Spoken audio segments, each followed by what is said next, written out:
क्या हाल है दोस्तों।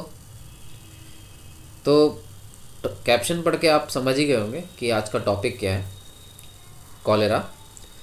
तो ये जो बीमारी है हम इंसानों के बीच में कितनी पुरानी है इसके बारे में ऐसा कोई प्रूफ नहीं है, कोई सबूत नहीं है।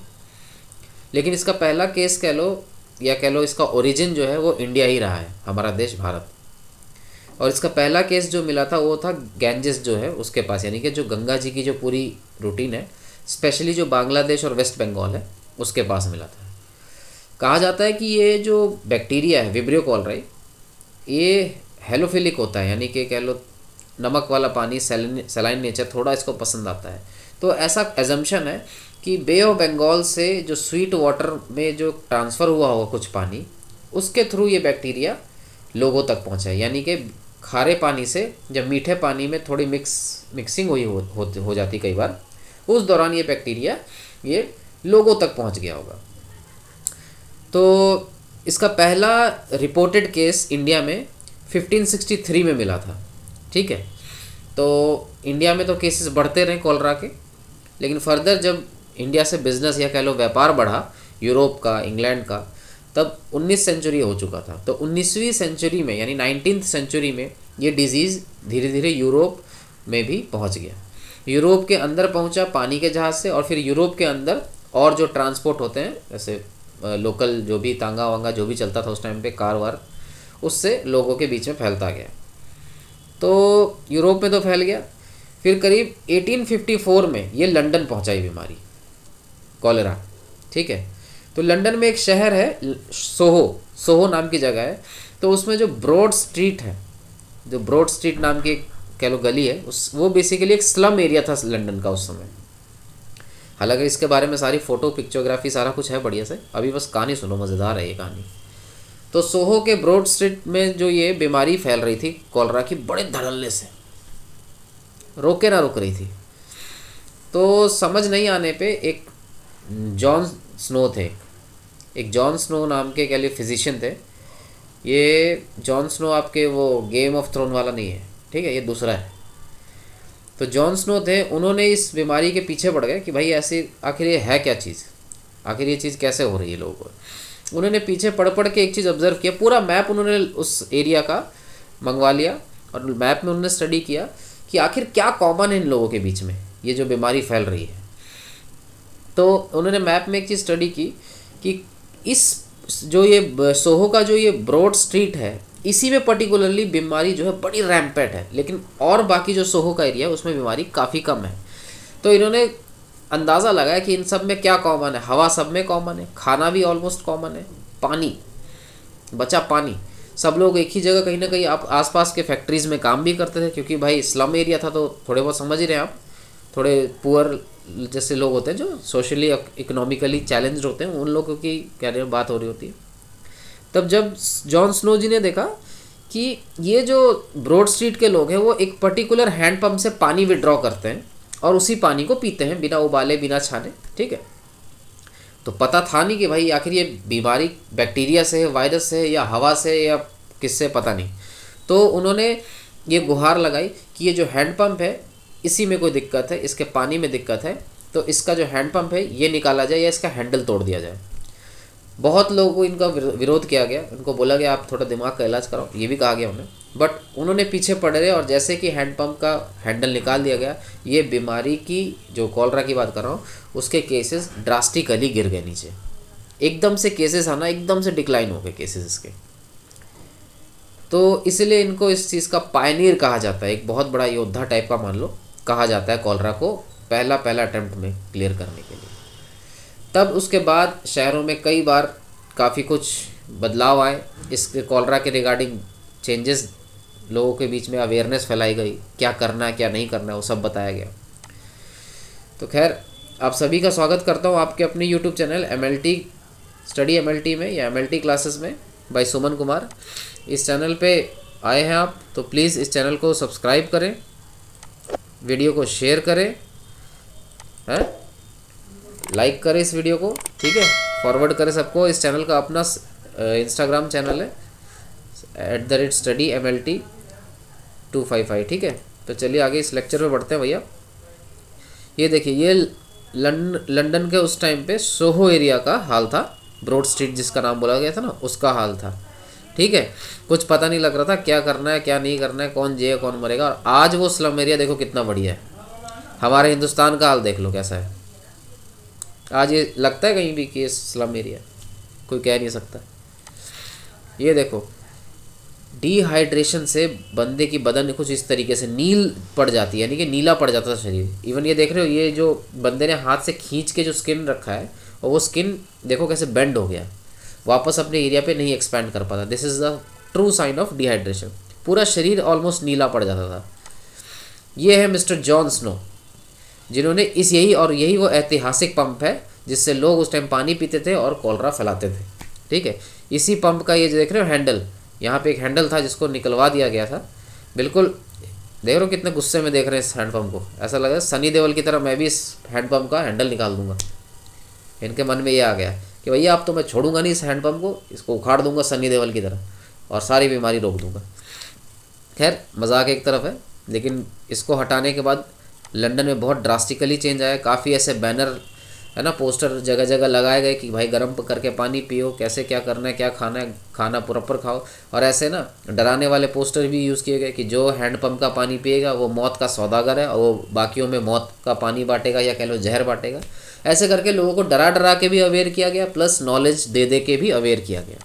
ठीक है, और ये जो है प्रॉपर जॉन स्नो के याद में प्रॉपर एक तरीके का कह लो एम्बलम बनाया गया कि हाँ भाई इन्होंने कितना अच्छा काम किया था ना, वो सब है। ठीक है, तो खैर आज हमारा टॉपिक है कॉलेरा। तो चलो माता रानी का नाम लेके शुरू करते हैं। जय माता दी। कॉलरा ऑल्सो कॉल्ड एज हैजा, हम हिंदी में कॉलरा को हैजा कहते हैं। ठीक है, और इसको ब्लू डेथ भी कहते हैं क्योंकि इस पे नीले रंग का पूरा स्किन हो जाता है, दिखाया था ना ये वाला, पूरे नीले रंग का स्किन हो जाता है, इसलिए ब्लू डेथ भी बोलते हैं क्योंकि नील पड़ने के बाद आदमी की डेथ हो जाती है। Next, causative agent is vibrio cholerae, इसका कॉजेटिव एजेंट है विब्रियो कॉलरे। ये रहा आपका विब्रियो कॉलरे। ग्राम नेगेटिव होता है, नॉन कैप्सुलेटेड होता है, कर्व रॉड होते हैं, कॉमा शेप्ड होते हैं। वैसे ये देख रहे हो थोड़ा सा कर्व्ड है ना। स्ट्रिक्ट ऑब्लिगेट एरोब्स, यानी कि पक्का इनको ऑक्सीजन चाहिए। ठीक है, मोटाइल बाई पोलर फ्लैजलम, यानी कि एक पोल में एक एंड पे इनके फ्लैजला होते हैं और ये मोटाइल होते हैं। डार्टिंग मोटिलिटी, यानी कि जब आप ग्राम स्टेनिंग करोगे, या इसकी सबसे पहली बात बताता हूँ, ग्राम स्टेनिंग रहने दो, अगर आप हैंगिंग ड्रॉप प्रिपरेशन बनाओगे ना कॉलरा की, विब्रियो की, तब आपको माइक्रोस्कोप के नीचे डार्टिंग मोटिलिटी, यानी कि बिल्कुल डार्ट बोर्ड देखा ना आपने कि एक बोर्ड होता है और उस पर 100, 50, 80 होता है, और जिस पे आप ऐसा तीर मारो या जो भी कह लो, सुई मारो, जहाँ पे लगा वो आपको पॉइंट मिल गया। That is the thing, dart उसको कहते हैं जो आप मारते हो ना निशाने पे, उस स्पीड की इसकी मोटिलिटी होती है, बड़ी ही fast. Next, actively motile vibrios appears and as swarms of gnats, यानी कि जो विब्रियोज जो होते हैं जो बहुत तेज़ी से हिलते डुलते रहते हैं या कह लो मोटाइल होते हैं, वो ऐसे दिखते हैं जैसे कह लो मधुमक्खी या फिर किसी भी पतंगी का झुंड गुजर रहा हो। ठीक है, झुंड मधुमक्खी का गुजरता है बरसात के मौसम में, तो हमें कैसा दिखता है, ढेर सारे, जैसे लाइट जलाओ तो कैसे बहुत सारे मधुमक्खी के या कह लो पतंगियाँ उड़ती हैं, तो कुछ वैसा सा अपीयर होता है। Halophilic except vibrio cholerae and vibrio mimicus, यानी कि ये सलाइन लवर होते हैं, या नमकीन पानी या नमकीन इन्वायरमेंट इनको बहुत पसंद होता है, except vibrio cholerae and vibrio mimicus. ठीक है, इसकी डिस्कवरी करी थी रॉबर्ट कॉच ने। ये रहे आपके महान रॉबर्ट कॉच, यही है। ठीक है, नेक्स्ट, कॉजेज कॉलरा, यानी कि यही विब्रियो कॉलरे कॉलरा कॉज करता है। इंक्यूबेशन पीरियड इसका 24 से 48 घंटे होता है, यानी कि एक इंसान के अंदर अगर विब्रियो कॉलरा घुस गया है तो 24 से 48 घंटे, यानी कि 1 से 2 दिन के बाद या इसके पीरियड के अंतराल ही वो इन्फेक्शन कॉज करेगा, डायरिया कॉज करेगा। तो देखो ग्राम नेगेटिव स्टेनिंग में विब्रियो कॉलरा कुछ ऐसा दिखेगा, कॉमा शेप्ड है ना, कर्व्ड रॉड्स, कुछ ऐसे ऐसे ही दिखाई देगा। मैन इज़ ओनली रिजर्वायर, यानी कि इंसान ही केवल इसका रिजर्वायर है, कोई और पशु पक्षी या जानवर में नहीं ये पाया गया है। Next, immediate source of infection are stool and vomits is patient and carrier, ये इज़ लिखा है, ये इन है यहाँ पे। ठीक है, तो यानी कि इसका इमीडिएट सोर्स ऑफ इन्फेक्शन क्या है, जो भी पेशेंट जिनका स्टूल या वॉमिट्स होता है, या कैरियर्स जिनके अंदर साइलेंटली बैठे होते हैं विब्रियो कॉलरा, लेकिन उन खुद को वो इन्फेक्ट नहीं करते, उनके स्टूल और वॉमिट्स से ये दूसरों को फैल सकते हैं। ठीक है, नेक्स्ट, सिम्टम्स क्या होता है? Severe diarrhoea, dehydration, vomiting, weakness, lethargy, leg cramps, electrolyte balance, shock and seizures in severe cases, fast heart rate यानी टैकीकार्डिया, फीवर यूजुअली एब्सेंट यानी कि फीवर इसमें यूजुअली नहीं होता है, ज़्यादातर केसेस में नहीं होता है, ठीक है। ट्रांसमिशन यानी कि आखिर ये फैलता कैसे है? फीकली कंटामिनेटेड वाटर और food and areas without clean water और toilet facility and poor sanitation. Basically इसके फैलने का एक ही मोटा मोटी कारण है कि जो आपका पानी गंदा होगा, कंटामिनेटेड होगा तो ये फैलेगा, फूड अनकुक्ड होगा तो ये फैलेगा, ठीक है। जहाँ पे टॉयलेट फैसिलिटी क्लीन नहीं होगी, पुअर सैनिटेशन होगा, साफ़ सफाई बेकार होगी, अच्छी नहीं होगी, वहाँ पे ये फैलेगा। इसीलिए जो टॉयलेट का ना मैंने पिक्चर लगाया प्रसाधन कि जो पब्लिक टॉयलेट्स हम यूज़ करते हैं, इंडिया की मैं बात कर रहा हूँ, मोस्टली साफ़ सफाई नहीं रहता। ट्रेन में चले जाओ, ठीक है, आप बस स्टॉप पे चले जाओ, आप किसी हॉस्पिटल में चले जाओ, हॉस्पिटल का भी बहुत भद्दा हाल है, ठीक है, जबकि वहाँ तो सफाई होनी चाहिए, उसका तो सबसे ही घटिया हाल है, ठीक है। मैं खुद हॉस्पिटल में काम करता हूँ ना, मैंने देखा है भाई, और जितने भी और सरकारी दफ्तर कह लो, सबका बहुत बुरा हाल है, ठीक है। बस स्टॉप के तो मैंने बात बोल दी, इवन जो पेट्रोल पंप्स होते हैं कई सारे जो हाईवेज़ के किनारे होते हैं, उसका भी बड़ा गंदा हाल होता है। तो वही बात है, इंडिया में सफाई नहीं होने से ही कितनी ही बीमारियां जो है इंडिया में आज भी राज कर रही हैं और हमें उस डराती रहती है और कितनों की जान लेती रहती है, ठीक है। तो अगर हम सफाई रखेंगे तो कई सारी बीमारी हैं जो कि हम तक छूएगी भी नहीं, हमें कहीं ना कहीं टच भी नहीं करेगी, ठीक है। चाहे वो सफाई टॉयलेट्स में हो, चाहे वो सफाई खाने पीने में हो, ये सब में। अब ये देखिए कुछ सिम्टम है। Diarrhoea is the main symptom, ठीक है। डायरिया सबसे मुख्य कारण है, सिम्टम है, सॉरी लक्षण है आपके कॉलरा का। वॉमिटिंग होगा, फटीग होगा, मसल क्रैम्प्स होंगे, वीकनेस होगा, एक्सट्रीम थ्रस्ट, बहुत अचानक से प्यास तेज़ी से लगेगी, डिजीनेस, पीइंग वेरी लिटिल यानी कि पॉटी बहुत कम सी आएगी, फास्ट हार्ट रेट।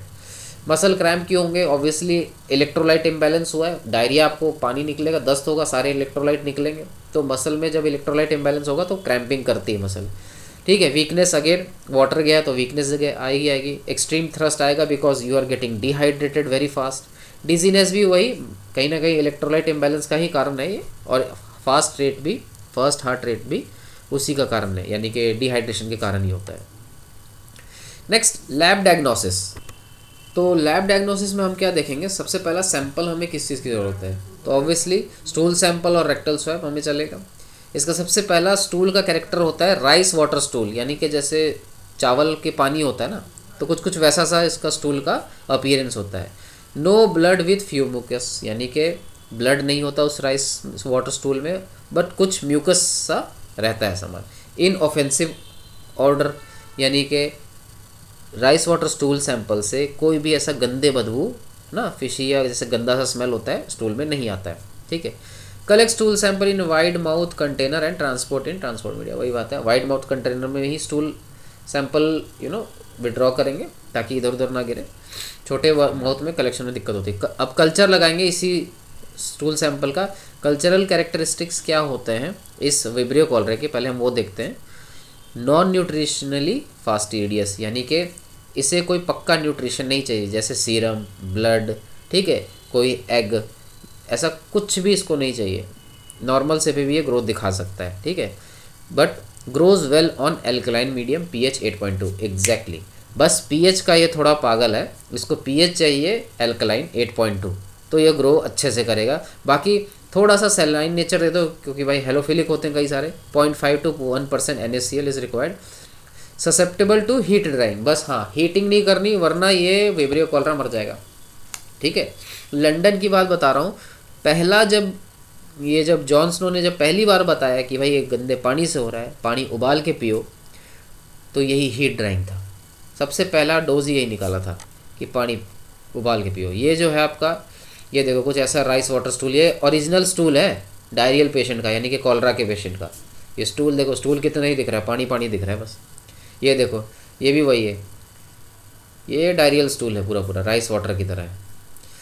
नेक्स्ट, मैकॉन्की अगर, हाँ कुछ कल्चर मीडिया की बात करते हैं। मैकॉन्की अगर पे ये इनिशियली कलरलेस होता है, लेकिन कुछ देर बाद में रेडिश हो जाता है because it is late lactose fermenter, याद रखना ये एमसीक्यू में बार बार पूछा गया है, चाहे ये नॉर्सेट का एमसीक्यू हो, चाहे वो लैब टेक्नोस के जॉब का हो, चाहे वो नीट का हो, बार बार पूछा गया है। सो और इवन ये वाइवा में भी पूछा गया कि which is the late lactose fermenter, ठीक है, नेम दैट। या आपको पूछ देगा एंटेरियोबैक्टीरियसी में बताओ कौन सा, बड़ा कुछ हो सकता है, ठीक है। नेक्स्ट, ब्लड अगार में क्या होता है, initially surrounded by a green zone, later clear due to haemodigestion, obviously blood को डाइजेस्ट कर देता है इसलिए बाद में क्लियर हो जाता है, बट शुरुआत में ये ग्रीन सा थोड़ा सा रहता है। जेलेटिन स्वैप की बात करूँ तो इनफंडिबुली फॉर्म, हाँ इनफंडिबुली फॉर्म यानी कि फनल शेप जैसे होता है ना, कुप्पी का शेप वैसा दिखता है जेलेटिन स्वैबिंग में आप करोगे ना तो।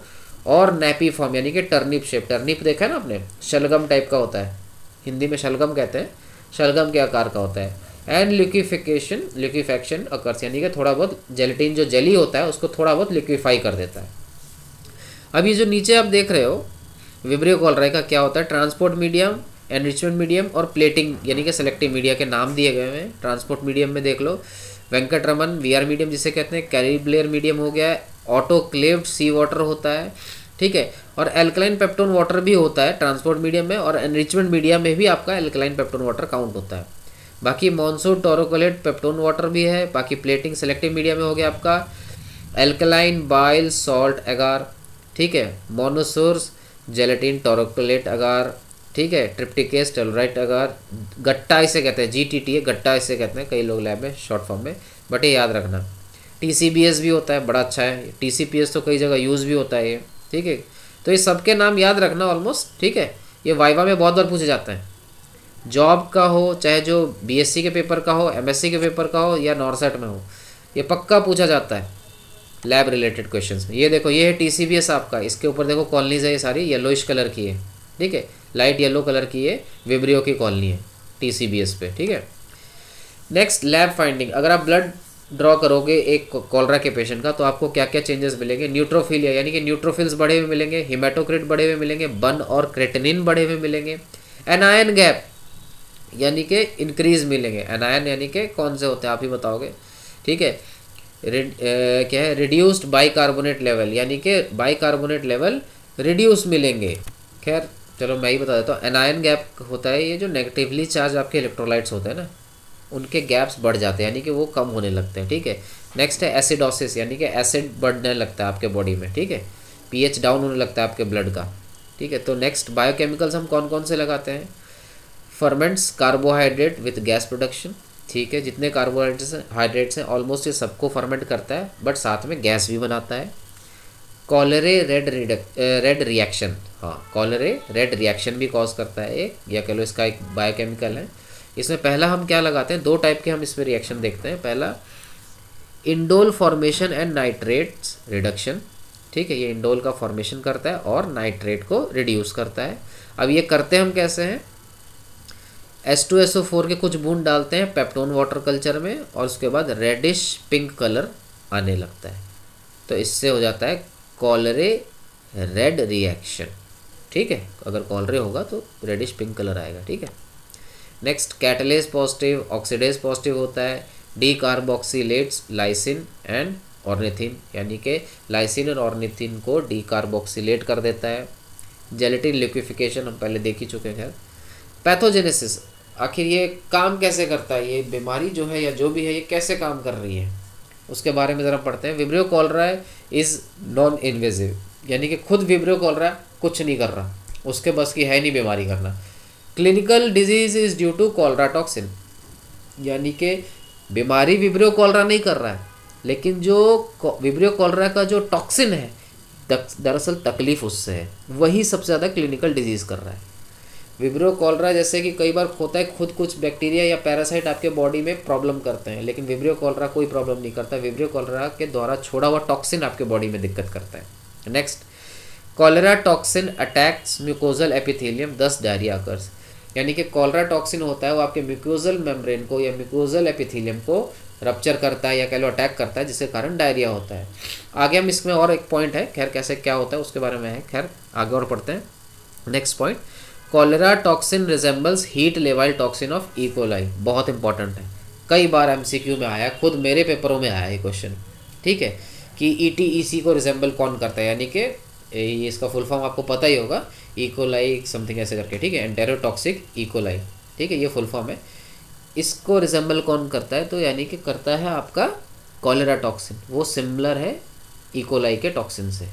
याद रखना, मुझे खुद ये कई बार आया है क्वेश्चन, हो सकता है आपको भी आ जाए, कोई बड़ी बात नहीं है। नेक्स्ट पॉइंट क्या कह रहा है, toxin leads to NaCl accumulation in intestinal lumen which draws water into the lumen due to increased osmolarity leading to watery diarrhea। इस पॉइंट को मैं बताता हूँ। दरअसल जो टॉक्सिन हमने ऊपर पढ़ा था ना कि जो म्यूकोजल एपिथेलियम को अटैक करता है, वो दरअसल अटैक करके कैसे डायरिया क्रिएट करता है उसके बारे में बोला गया है।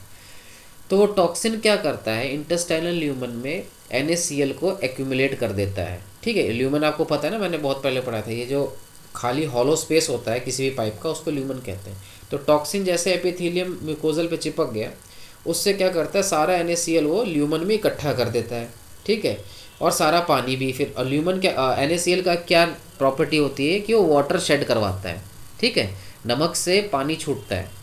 जब किसी ने भिंडी बनाई होगी तो देखा होगा, नमक डालते ही भिंडी पानी छोड़ देती है। तो बिल्कुल वैसे ही जैसे अगर NaCl अगर ल्यूमन में आ गया तो जो इंटेस्टाइन होता है वो वाटर छोड़ने लगता है, ठीक है।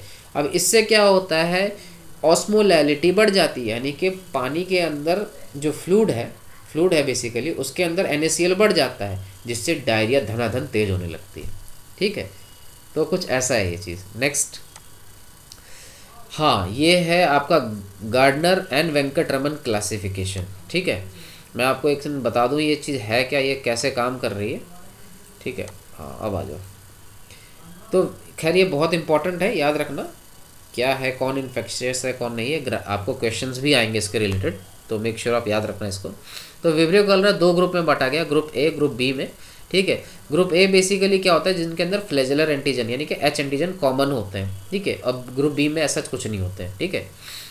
अब इसमें जो कह लो, ग्रुप ए में एक सब ग्रुप है जो इसको बोलते हैं 1, ठीक है, सब ग्रुप 1 बोलते हैं, ठीक है। इसके अंदर टोटल ना O एंटीजन कह लो या O जो है सीरोटाइप, वो 1 से लेके 139 तक होते हैं, ठीक है।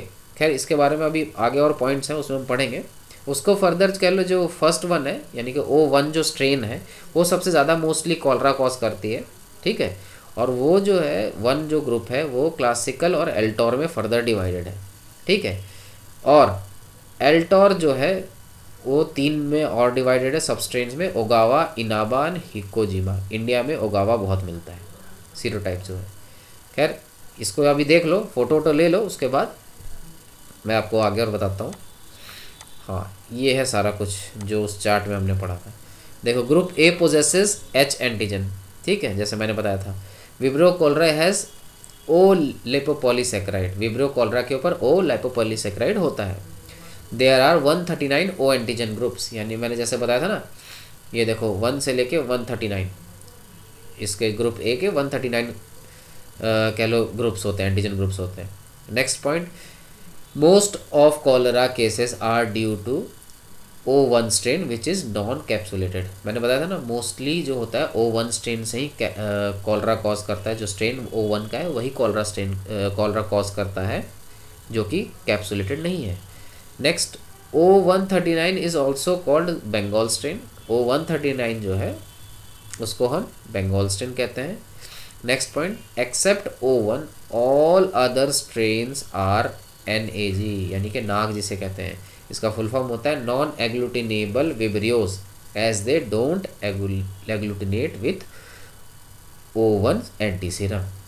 यानी कि जो स्ट्रेन O1 से लेके O139 तक चल रहा था, O1 से चालू होके O139 पे एंड हो रहा था, तो O1 को छोड़ के जितने O2 से O139 तक स्ट्रेन्स हैं उन्हें हम नॉन एग्लूटिनेबल विब्रियोज कहते हैं, ठीक है। इसको फुल फॉर्म में NAG, नाग भी कहते हैं, ठीक है। क्यों ये नॉन एग्लूटिनेबल है? बिकॉज ये जितने O2 से लेके O139 तक हैं वो कभी भी एग्लूटिनेट नहीं कर पाते O1 के एंटीसीरम से, ठीक है। इसीलिए इनको इस बेसिस पे डिफरेंशिएट किया गया है। एक और बात बता दूं, नॉन NAG, ठीक है, जो NAG जो है ना नाग, NAG नाग, 139 जो है वो भी कॉलरा कॉज करता है। तो अगर कोई क्वेश्चन कई बार आया हुआ है, खुद मुझे आया हुआ है कि जो नॉन एग्लूटिनेबल विब्रियोज हैं, शॉर्ट फॉर्म में NAG लिखा हुआ है, उनमें से कौन सा स्ट्रेन है जो कि कॉलरा कॉजिंग है? तो आंसर इज O139 स्ट्रेन।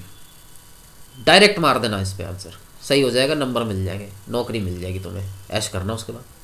ठीक है, ये हो गया नॉन एग्लूटिनेबल। ठीक है, लेकिन उसके बाद तो O1 बचा, जो कि सबसे ज़्यादा वही केस कॉलरा के उसके ही मिले हुए। ठीक है, next point, most biotypes in India is E1 Tor with most common serotype Ogawa. Exactly जैसे मैंने बताया था, इंडिया में सबसे ज़्यादा E1 टॉर मिलता है, और जिसमें कि सीरोटाइप्स जो कह लो सबसे ज़्यादा ओगावा मिलता है। ठीक है, नेक्स्ट ट्रीटमेंट इसका क्या है? Main treatment is fluid replacement. Obviously fluid, जैसे डायरिया हो रहा है, फ्लूइड निकल रहा है, तो आपको पहले फ्लूइड देना पड़ेगा उसको, है ना, ORS पूरा घोल घाल के। ठीक है, नेक्स्ट अगर इसके लिए ड्रग्स बोला जाए तो एडल्ट्स को हम ड्रग ऑफ चॉइस है डॉक्सीसाइक्लिन। प्रेग्नेंट वुमेन का ड्रग ऑफ चॉइस है फुराजिलोडोन। ठीक है, चिल्ड्रन का in India, childrens of India, उनका ड्रग ऑफ चॉइस है कॉट्रीमोक्साजोल। ठीक है, और कीमोप्रोफाइलेक्सिस, यानी कि ये कीमोप्रोफाइलेक्सिस वर्ड उनके लिए यूज़ होता है जो कि उन लोगों को जो जिन्हें अभी तक कॉलरा नहीं हुआ है, बट वो कॉलरा पेशेंट के कांटेक्ट में या सोर्स ऑफ कॉलरा कंटेमिनेशन के कांटेक्ट में आए हुए हैं, उनका ड्रग ऑफ चॉइस है टेट्रासाइक्लिन। ठीक है, जैसे कि रमेश और सुरेश है, रमेश को कॉलरा हुआ था, ठीक है, लेकिन सुरेश को अभी कॉलरा हुआ नहीं है, लेकिन जहाँ जहाँ रमेश खाता पीता है, अगता मुतता है, वहीं पे भी दूसरे वाला भी जाता है, तो उसको बचाने के लिए पहले टेट्रासाइक्लिन दे दिया जाता है। ठीक है, नेक्स्ट ये क्या है कह रहे हैं, वैक्सीन्स। यस, वैक्सीन्स में इसमें 2 टाइप के हैं, एक तो शंचॉल, ठीक है, शंचॉल है, शिंचन मत बोलना इसे, शंचॉल है। It is an inactivated bivalent vaccine having killed whole cell of vibrio cholerae O1 and vibrio cholerae 139। वाह जी वाह, ये कमाल की वैक्सीन है। टोटल टीका ही है इसमें, मतलब टोटल टीका कह लो इसे। इसमें क्या है, इनएक्टिवेटेड किल्ड वैक्सीन है, पहली बात तो ये। ठीक है, दूसरी बात, इसमें विब्रियो कॉलरा O1 और विब्रियो कॉलरा O139 के किल्ड्स कह लो होल सेल है। ठीक है, नेक्स्ट डुकोरल एंड इविकॉल प्लस है, जिसमें क्या दोनों अगेन ये इनएक्टिवेटेड और हीट किल्ड बैक्टीरियल वैक्सीन है। ठीक है, नेक्स्ट, हाँ अब बात करेंगे हम प्रोफाइलैक्सिस की, रोकथाम। भैया हम रोकथाम कैसे कर सकते हैं? ड्रिंक सेफ वाटर, यानी कि क्लीन सेफ साफ सुथरा पानी पियो, पहली बात। ठीक है, चाहे बॉयल करके, चाहे RO का, वॉट एवर इट में भी। Maintain hand hygiene during food preparation and while eating. खाना बनाने के दौरान, खाना परोसने के दौरान, खाना खाने के दौरान हाथ अच्छे से धोने हैं। ठीक है, अवॉइड डिस्चार्जिंग और disposal faecal matter in open और नियर वाटर सोर्सेज। एग्जैक्टली, जो आप मल मूत्र त्यागते हो वो कभी भी खुले, है ना, एरिया में या किसी भी वाटर रिसोर्सेज के पास मत उसको डिस्चार्ज करो। ठीक है, कुक फूड थरोली, खाने को अच्छे से बनाओ। यूज़ क्लीन टॉयलेट्स, साफ़ सुथरा जो होता है वॉशरूम उसको यूज़ करो। गेट वैक्सीनेटेड, अगर आपको मतलब बच्चा होता है या कोई भी होता है तो उसको प्रॉपर वैक्सीनेशन दो कॉलरा की, ताकि उसको फर्दर दिक्कत ना हो।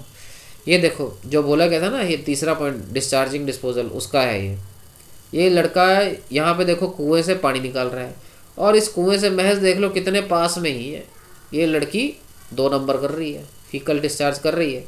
अब इसमें जो बैक्टीरिया होगा वो कहीं ना कहीं इसके वाटर में एक ना एक दिन मिक्स हो ही जाएगा, जिसके कारण क्या होगा, एक दिन इस बंदे को भी कॉलरा होगा। अगर इस बंदी को है तो, इस बंदी को छोड़ो, इस लड़की को छोड़ो, इसके बाद और लोग भी जाएंगे वॉशरूम, खुद ये लड़का भी जाएगा। तो ये बीमारी साइकिल खुद इंसान ही बनाता रहता है और उसको इस साइकिल को चलाता ही रहता है, रिपीट करता रहता है। इसीलिए man is the only reservoir. एक मैं बात बता दूं, लंदन में 1854 में जब कह लो जॉन स्नो ने आगे डिस्कवर कर लिया कि भाई ये गंदे पानी से ही ये बीमारी फैल रही है, तो फर्दर लंदन की गवर्नमेंट ने इतना अच्छा स्टेप लिया लंदन वासियों के लिए कि प्रॉपर सीवेज सिस्टम, नाली का निर्माण करवाए, प्रॉपर क्लीन वाटर प्रोवाइड भी कराए। धरती से 10-10 मीटर नीचे, या कह लो 10-10 फीट, कई जगह तो 10-10 फीट नीचे भी प्रॉपर सीवेज सिस्टम बनाए। कई हॉलीवुड के फिल्मों में देखते होंगे ना आप, स्पाइडरमैन, इन सब में देखते होंगे कि नीचे है ना, रोड के नीचे जो ऊपर गाड़ियाँ जा रही है, नीचे जो है गटर का पानी बह रहा है, कुछ वैसा सा बनवाया।